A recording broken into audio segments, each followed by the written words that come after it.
welcome to the Hans Brinker Leadership Series, the program on extraordinary leaders in extraordinary times, brought to you by Adi Partners. I am Sanjay Vishwanathan. COVID-19, the pandemic of this millennium, has changed our daily lives irrevocably. People fighting this pandemic at the coalface in healthcare, travel, supply chain, government, non-profit, and media deserve recognition. I am Hiral Desai. Sanjay, we've had some amazingly insightful discussions in the Hans Brinker Leadership Series so far, isn't it? Absolutely, Hiral. I so look forward to identifying these amazingly extraordinary leaders in these extraordinary times with you. And most importantly, sharing these world-class practices to combat COVID in these times. And at the end of the day, I think the real joy is to create this cohort of champions who can influence and energize this war against coronavirus. This series provides, as you and I have spoken about here many times, everyday leaders a platform to share their best practices and appreciate their efforts in the fight against the virus. Our journey will take us to discover these amazing leaders across India, Middle East, UK, Europe, America, and then over the Pacific to the Far East and China. Absolutely. Sanjay, even though coronavirus as a pandemic is the big crisis at the moment, but if you think for a moment, the underprivileged, for them it is hunger and starvation that is actually a bigger crisis. India's nationwide lockdown amidst the COVID-19 pandemic has actually critically dislocated the entire migrant population. Lacking jobs and money, and with public transportation shut down, hundreds and thousands of migrants have been forced to walk hundreds of miles back to their home villages. And that's something which is worrisome. Indeed. And especially at a time when we're seeing the entire world shut down because of the pandemic and in this era of lockdown, it's just claimed hundreds and thousands of lives. And we're approaching unreported numbers which are far higher than what we know.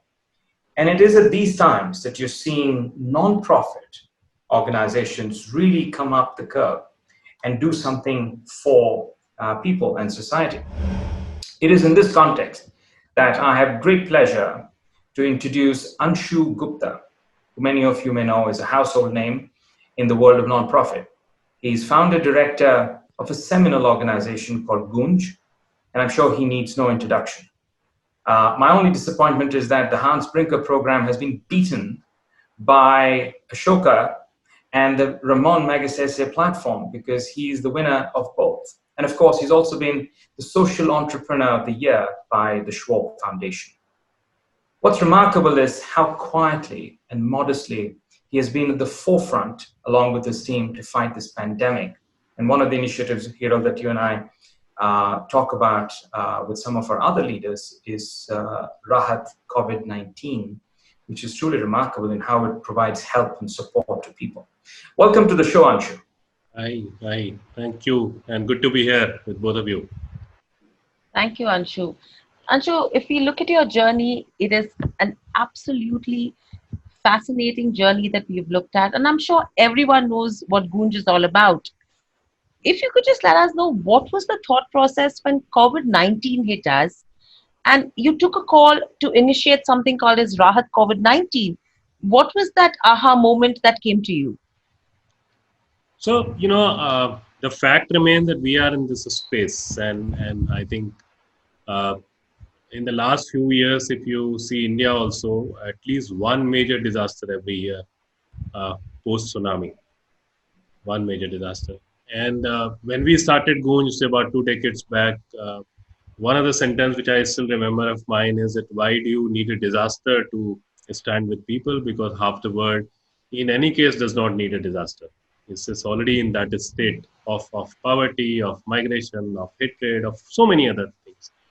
And to be honest, we never knew that a time will come when people will consider Goonj as one of the largest or homegrown disaster response organization. The other part is that, Goonj is in parts of 25 states of India, very deep in rural India. By connecting urban India, it's like a bridge. Fine. A lot of people know us just they think that we are in the business of collecting and distributing clothes, uh, which is such a wrong perception. We are one of the deeper organization in terms of reaching out to rural India, working on water, sanitation, local infrastructure. Like last year, we made almost about 400 kilometers of village roads. Okay, by using second-hand goods as a currency, or by dignifying giving. So it is such a sad moment that suddenly you see that wherever you have worked in the last so many years or a couple of decades, every single place is affected by this particular disaster. Then you also see the strength where you say that, okay, in the last 2 decades, we have been able to create a huge grid or huge network of relationships, knowing people, logistics, material management. And that was the need of the hour. Absolutely. Because this is one disaster which has divided the world and the country in two parts. And as I say that, A, the people who have food, B, the people who do not have food. The people who have food are inside the walls. The people who do not have food are outside the walls.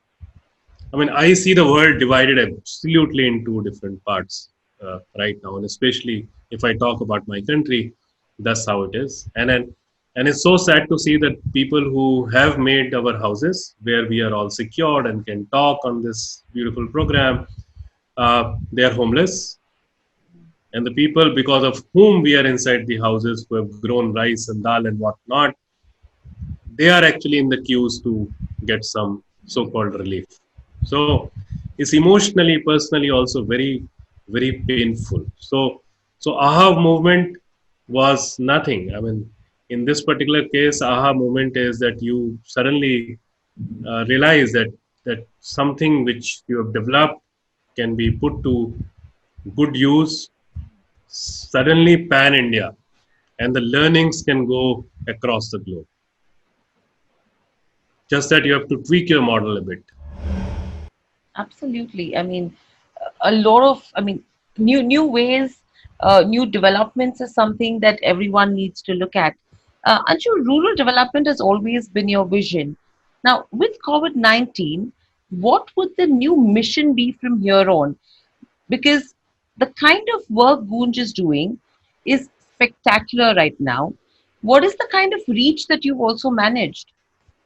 So we are already up in parts of, as of now, we are up in parts of 23 states with our strong teams, and also a large number of partner, grassroots partner organization, because that's the grid which I'm talking about.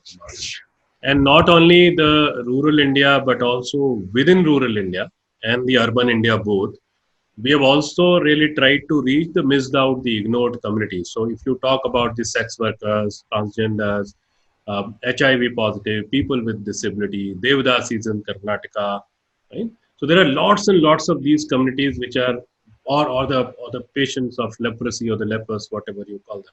I mean, these are like absolute hidden communities. Okay, so one thing for us in this COVID is that we have to tell the larger world that rural India exists. Right? The 70% people actually exist.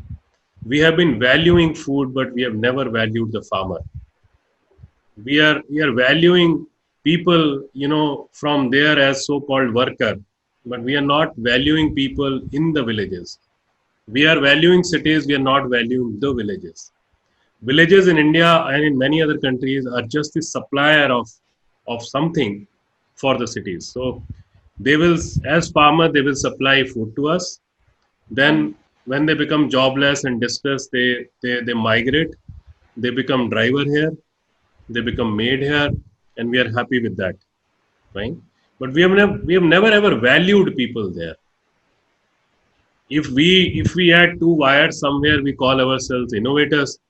And if the village communities, experiment with 100 different kind of rice, two different kind of, or five different kind of mangoes, we call that jugaad. Right? So it's all about that language. It's all about It's all about how are we treating people. And in India, and I'm not saying only in India, many other countries are also going through the phase. I think the bigger crisis for all of us to understand is that we have somewhere failed uh, in terms of humanity, in terms of respect and love to the fellow citizens. I mean, if millions of people do not trust people like me and you, any of the government, no corporate, the biggest possible corporate buildings, the contractors, the builders, the neighbors, if they do not trust even for a minute and start walking to some place which we did, which they don't even know how many kilometers, how many days, and despite knowing that there is no train, no bus, no truck running, the borders are sealed, the dhabas are closed, no food available, no water available on the way, with their ailing parents, with their young kids, on their shoulder. If they start walking, it's actually a thappad, as I always say. It's a slap on our face that what did we do wrong, that we didn't even win a small trust of people. The large number of people didn't even trust us, that they're safe here. They are the people who made our life. They are the people because of whom all of us are talking today. So it's not a crisis of dal chawal. It's not a crisis of distributing aid to people the way the world is looking at it. It's an entire question of how do we look at the humanity, how do we look at life, because there's something fundamentally absolutely gone wrong. Yeah. Anything which we have been ignoring is actually working well. The government health system we didn't take care of it. It is now working. We put in so much of money on the private health system that is defunct. Yes. The Yes. government schools where we didn't even care for the toilets are the biggest quarantine centers now. With people are walking, people are actually staying there. Fine. And the private, the best possible schools where we put in our money and where we are educated are locked. So you need to really relook at these things. It's not about just giving aid to people. Yeah. Spot on, I'm sure. And in that context, especially when we look at Rahat COVID program that you're running, we'd love to understand from you, what is the ground reality in terms of how logistically you're able to get to these villages despite the lockdown. How are you guys making it happen, which is quite remarkable, really. So Sanjay, the only solution of this particular disaster, if you want to tackle in such situation, is that you do the complete decentralization. Fine. If you keep the power in terms of centralizing everything and we start talking about it, it will not happen. But because we had to deliver something to people, fine, in the remotest possible parts of the country. And we also wanted that we have to reduce the human touch, and the logistics are not working because the borders are closed and sealed. So this was the time we did some few things. We activated the entire partner network, not only of Goonj but also of friends and of other organizations. We reached out to them, they reached out to us, and we activated that huge partner group. So today we are working with more than 200 grassroots partner organizations. We changed our systems, we changed our formats, we changed our reporting mechanism. Fine, we earlier reporting mechanism systems used to have signatures mandatory. This time we said no signature at all. Fine. So there are a lot of changes we got just within 2-3 days. And then we also tried to tie up with the local grocery dealers, local farmers, and said we will do the direct purchases from you guys, right? And this is how we'll transfer the money. We'll do a 50,000, check to start with whether the system is working or not, and then we will increase it immediately. The other important part, which was very important for us, is that can we do the localized purchases? So if you see today, you go to Bihar, people are ready to sell their chili for 400 rupees a quintal. I mean 4 rupees a kg. Imagine, which is not even the cost, but that's the desperation because these are perishable things. If you don't buy it right now, these are gone, and there is no system which is working where this can really go back to the cities. If you go to Kolar in Karnataka, it is almost 300 400 rupees a quintal, and you can get tomatoes 3 to 4 rupees a kg, and it's perishable. If you do not use it in the next 3 4 days, it's gone. So that's where what we started doing. We started purchasing a lot from the local farmers directly, and we said that can we also imagine a food kit which might not have rice or pulses, but it will have a 10 kg or 5 kg of absolutely fresh green vegetables. Mm. So the farmers, producers are utilized immediately. The money remains within the village. People get much more nutritious food, fine, and it is locally distributed in the village. This was one approach which really worked very well. So someone who has been handling clothes and all in much bigger way is now actually handling vegetables in a much bigger way. All our team also. We have never bought so much of aloo, pyaj, tomato in our life the way we are doing. Right. So complete localized solutions, which is a good thing. So what are the kind of fights that we see related to COVID if you have to talk about this migrant community? Anshu, is it the mental trauma? Because mental wellness is something that everyone is talking about. A lot of them have been impacted on the back of, say stress, fear, depression. Uh, is it that this community is still fighting with their daily life requirements that fall short, and they really don't have time to worry about how they're feeling? No, they certainly do not have time, and it's not only the mental trauma; is the physical trauma. Fine, I can't go a kilometer here to my mother dairy to fetch my milk. Normally, even then I pick up my car and go, and people are walking 800 kilometer, 1,000 kilometers with children, pregnant ladies, and there are that is and the premature babies are happening because of that stress all across. So it's a huge amount of physical trauma to people, financial trauma to people, emotional trauma, job insecurity, because when they came to the cities, they never had an appointment letter with them, right? So in any case, it's not like people like me who migrated from Dehradun with a letter from Indian Institute of Mass Communication.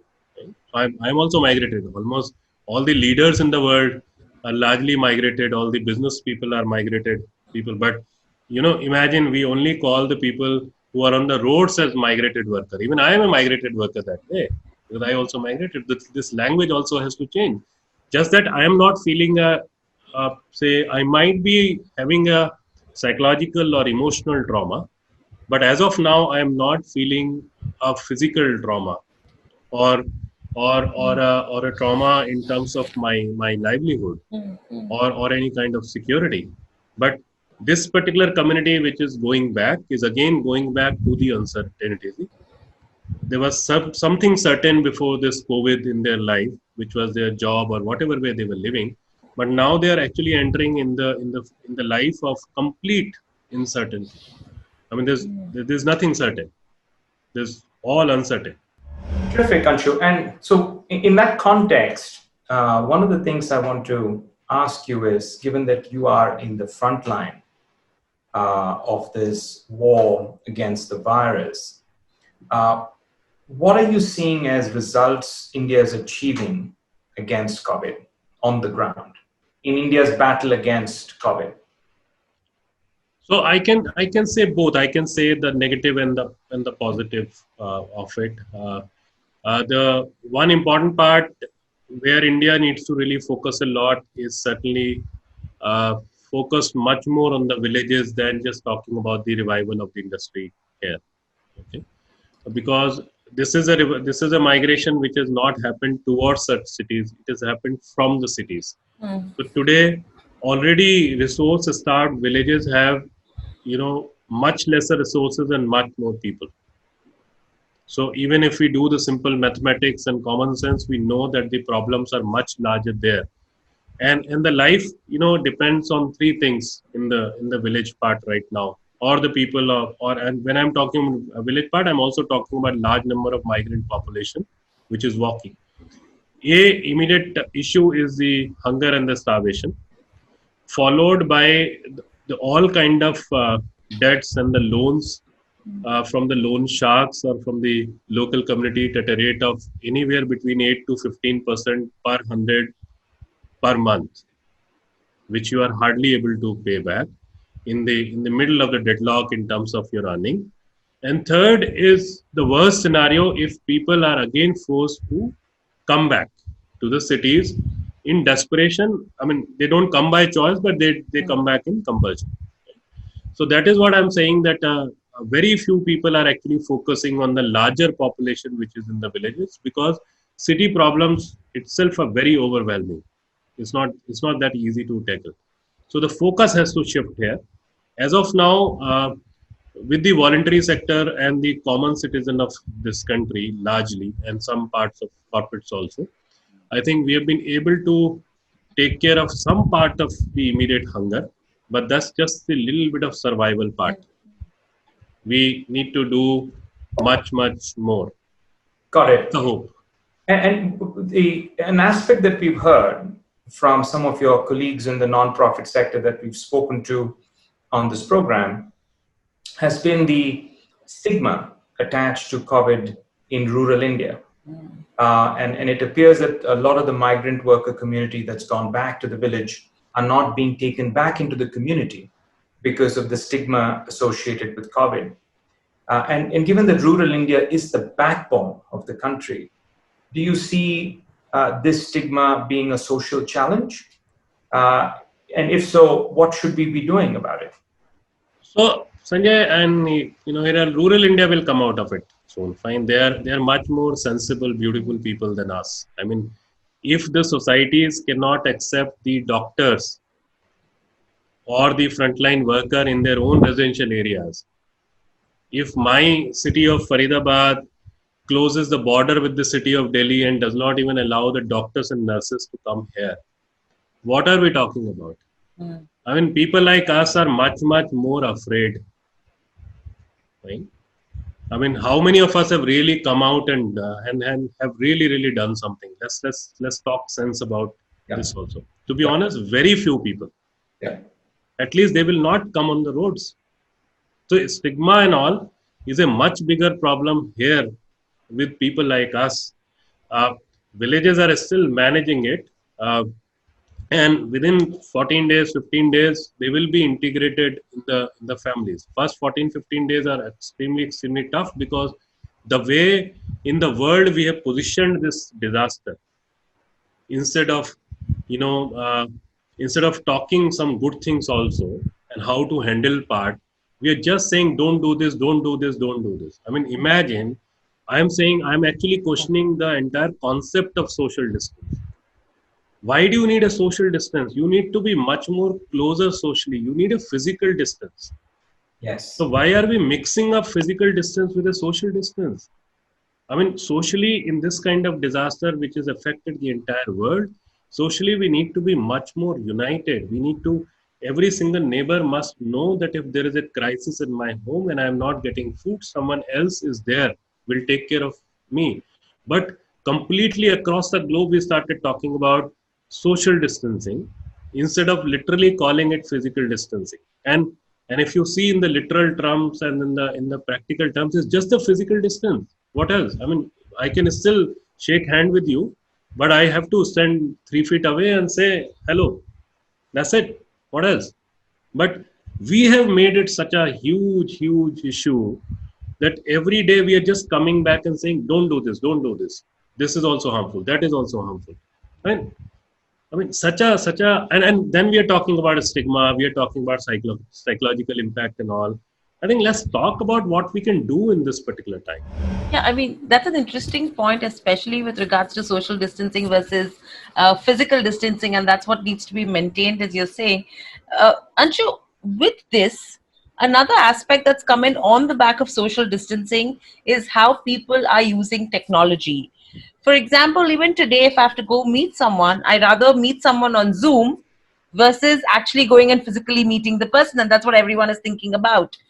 How do you think technology could take its forefront right now, especially with regards to reaching out with the relief work? Do you think we can probably go a couple of steps ahead? And how do you think the role of NGOs will change with this? So let me first, give a small line on the technology part, fine, because I always feel that too much of anything is really bad. Okay. This is the same word which was just before COVID was talking about de-addiction of mobile and laptop.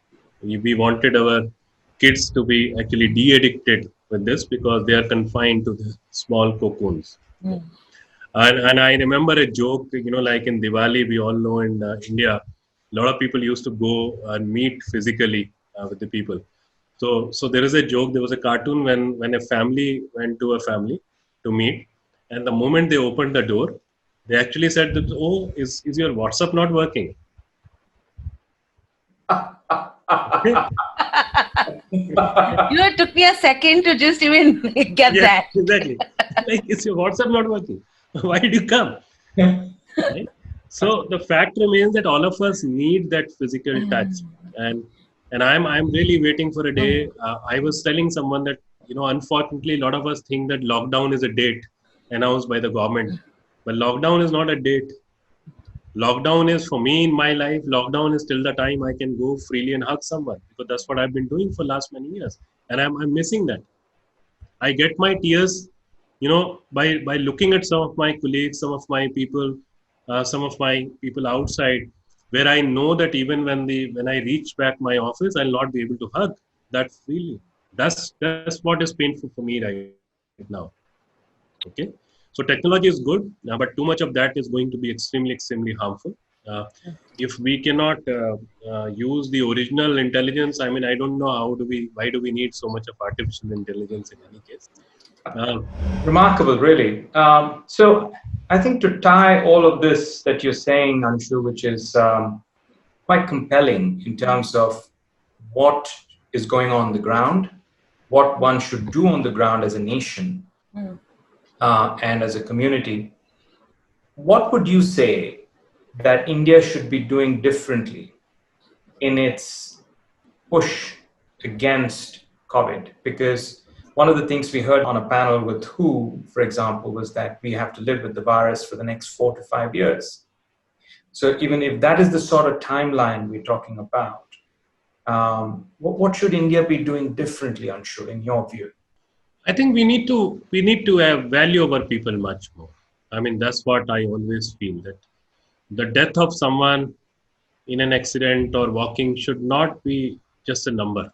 I think that's what we all need to understand, and India also needs to understand that, again, I am coming back to the ignored things.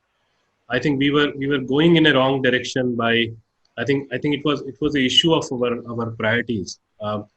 So we were much more worried about our airports than the local railway stations. We were much more worried about some of the highways than the local roads. We never took care of our bus stands, which the larger people actually need.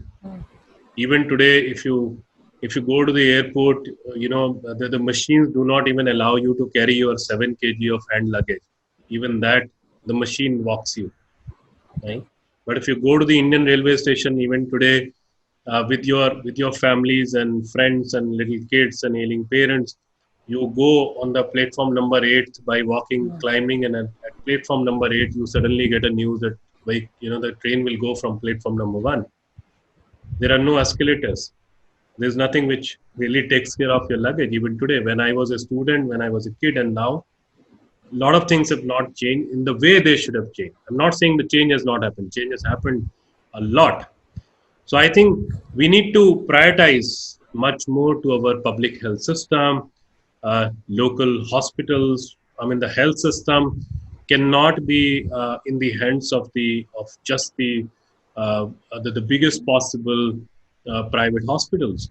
I mean, this disaster has proved, and this disaster is not over. Mm. Fine. I mean, let's not understand that if the lockdown opens, it's not over. We need to really spend more time, money, energy, and trust in the small localized solutions. So every single public health center of the village need more attention. We must understand that toilets are needed in the village schools, because if at the COVID time we didn't take care of it because kids were going and we had all our fundas. But imagine if the toilets were there when the government schools became quarantine centers for the migrant workers, Mm. those toilets would have really helped us a lot. Correct. So every single thing which we ignored, we need to pay more attention. Every single thing which we valued a lot, we again need to pay attention and see that do these things really need a lot of attention. And there Make are, and we all can list a lot. And let's come back. In my opinion, a lot of people might not agree with it. In my opinion, the way if we really want to uh, bring back our economy on track, I think one major sector where we need to put in more time, money, energy is the agriculture and the villages of India, because that sector is the only sector which has the potential to employ a large number of people. No other sector can do this, whether we say it or not. We don't need the similar number of delivery boys or food to home. A large number of offices have decided to work from home, so we don't need those fancy buildings and the maintenance of those buildings in any case. Right? I am even arguing that why do we need cash crops? I mean, cotton and coffee for some time. How many people will actually buy cotton in the next 1 or 2 years? We all know that 4 t-shirts are good enough to survive for 2 months. How many of us are really going to buy that? And yes. in any case, how many farmers who have been growing cash crops are cash rich? No. So that's a wrong priority for us. Let them grow food crops. Let them grow vegetables. We will also get something fresh from the field. They will also get some instant income. So all that greed factor of the business must go away, and all the priorities of the governments must change, and look at the larger population of the world than the smaller chunk of people. They in any case are making money. I mean, even in the crisis they do make money. So I mean, let's not be worried about some of those people only. Spot. And that's not my socialist or political ideology or all that coming. Fine, I'm a normal human being with no affiliation of any political system and all, because Yes. in so many, I mean, if you see the world, some systems work somewhere, some systems, the same systems miserably fail somewhere. So I don't know which system to trust. It's good to be a part of the democratic country, and I want to remain like that in my life. Simple. Truly remarkable, Anshu. I think you've left us with quite a few gems. One of the things that we take away, Hiral, I'm sure you'll agree, is this concept of social distance versus physical distance, which is quite remarkable what you've talked about, and many of us forget that. Second is the importance of agriculture to our economy, and it resonates with me. My grandfather used to be a farmer. One of the policy documents that we put together at ADI recently spoke about agri being one of the pillars of India's revival. So a lot of what you're saying really resonates, Anshu. And what you're doing on the ground is simply remarkable, because a lot of people just talk the talk, but you're one of those very few leaders who walk the talk. So thank you, Anshu, for being with us today. We've learned a lot, and you've shared a lot of best practices, which we hope we can distribute amongst our global viewers. What do you say? Absolutely, Sanjay. I mean, remarkable things that we are taking back as well. Thank you, Anshu, for joining in. In fact, we are excited to discover and explore more in this journey of the Hans Brinker Leadership Series. Thank you all for tuning in. Sanjay and I will be back to the same time to share more extraordinary leaders in these extraordinary times. See you soon.